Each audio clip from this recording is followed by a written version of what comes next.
Caldeiras de recuperação. É o equipamento destinado a aproveitar o calor do exaustor, da turbina ou do motor a gás, para gerar vapor, não utilizando assim combustível como fonte geradora de calor. Os gases quentes são conduzidos da descarga do acionador para a caldeira por um duto e, entre os dois equipamentos, precisa ser instalada uma válvula de Vierter-Damper que tem como principal função abrir sob pressão e impedir o retorno do ar no sentido contrário, e um desvio para a chaminé, que permitem controlar a massa dos gases destinada à caldeira ou, eventualmente, a uma operação exclusiva do gerador, sem a caldeira. Os gases quentes atravessam a caldeira, envolvendo as serpentinas de água que se vaporiza e, neste estado, sobe para o tubulão superior, do qual é extraído para nova passagem por serpentinas internas, visando torná-lo seco ou até superaquecido, e finalmente sair para utilização. A caldeira de recuperação se caracteriza por ter a transferência do calor realizada principalmente através de convecção. Entretanto, é possível aumentar a eficiência da geração de vapor instalando caldeira de recuperação com maçaricos para queima adicional, o que introduz um maior nível de radiação na transferência do calor.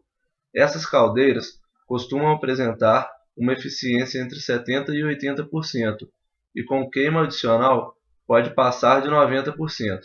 Essa eficiência cai se a caldeira estiver suja, carecendo de uma parada para manutenção, ou se ela tiver tempo de vida elevado, ainda se gases quentes tiverem uma temperatura insuficiente.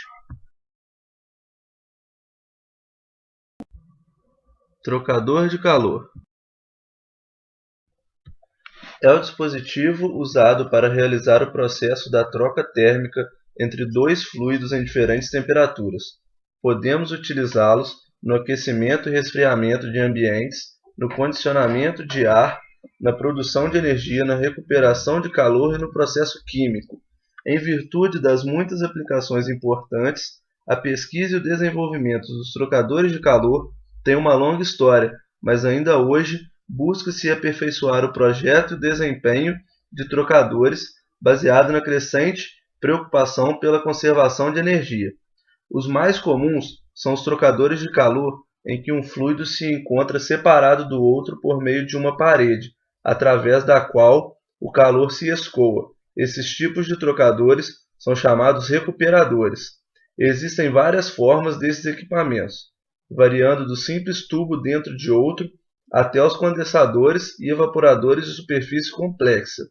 Entre esses extremos, existe um vasto conjunto de trocadores de calor comuns tubulares.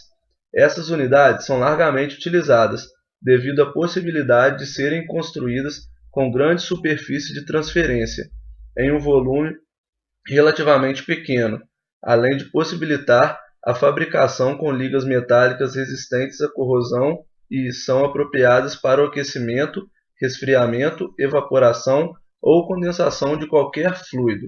Dentre os trocadores de calor, podemos definir os seguintes tipos. Superaquecedor. É um dispositivo que se encontra no gerador de vapor, que é usado para converter o vapor saturado úmido em vapor seco. Os superaquecedores são um elemento muito importante do ciclo de vapor, porque o vapor seco contém mais energia térmica e aumenta a eficiência global do ciclo.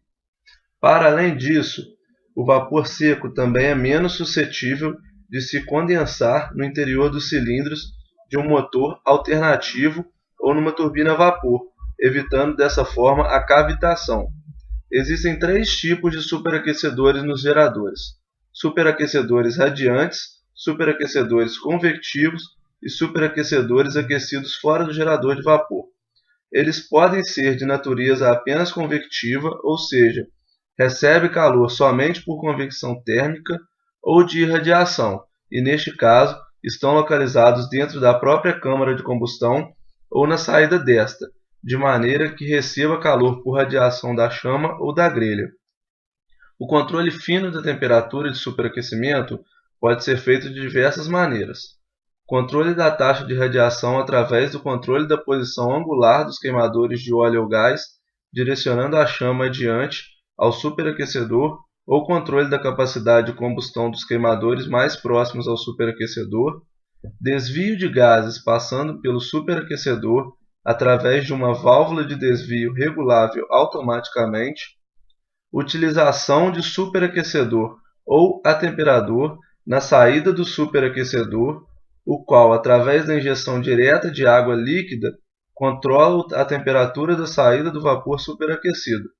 Neste caso, o superaquecedor tem que ser projetado para a temperatura de saída maior que o necessário, a fim de permitir a margem de controle. A temperatura de saída do atemperador é então controlada pela vazão de água injetada. O atemperador é atualmente o método mais utilizado, pois proporciona ótimo controle e rápida resposta com a variação da carga e independe do tipo de superaquecedor, seja de radiação, de convecção ou misto. Economizador é o dispositivo que se destina a aquecer a água de alimentação antes de ser introduzida no interior da caldeira. O pré-aquecimento é feito através da troca de calor com os gases de combustão saindo da caldeira. O aproveitamento do calor sensível dos gases de combustão traz um aumento de eficiência térmica do equipamento. Economizadores são trocadores de calor gás líquido. Devido ao baixo coeficiente de troca de calor por convecção no lado dos gases, geralmente os economizadores são compostos por tubos aletados. Para sua instalação, devem estar localizados após a última superfície de convecção do gerador de vapor. Podem ser fabricados integralmente à caldeira ou podem ser adicionados na parte exterior da mesma, logo após a saída dos gases. Eles são praticamente usados em médias e grandes instalações. O custo adicional comparado com o ganho de rendimento térmico não viabiliza a utilização em pequenas caldeiras e que geralmente se utilizam de alimentações intermitente de água, impossibilitando, portanto, a operação em uso contínuo e simultâneo dos fluxos de água e produtos de combustão.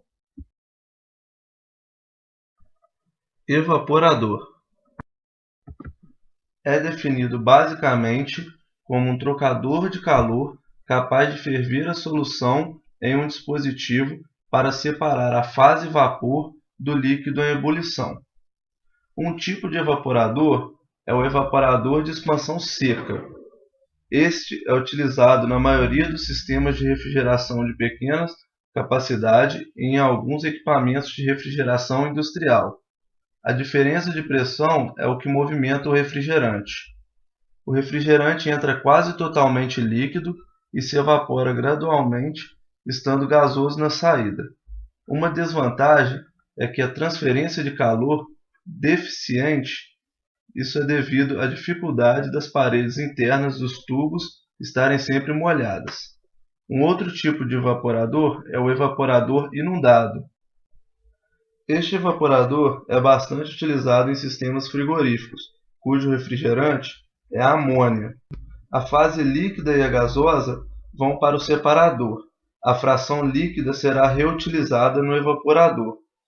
Este evaporador possui uma excelente transferência de calor. Também possui um alto custo inicial, pois existe grande quantidade de refrigerante.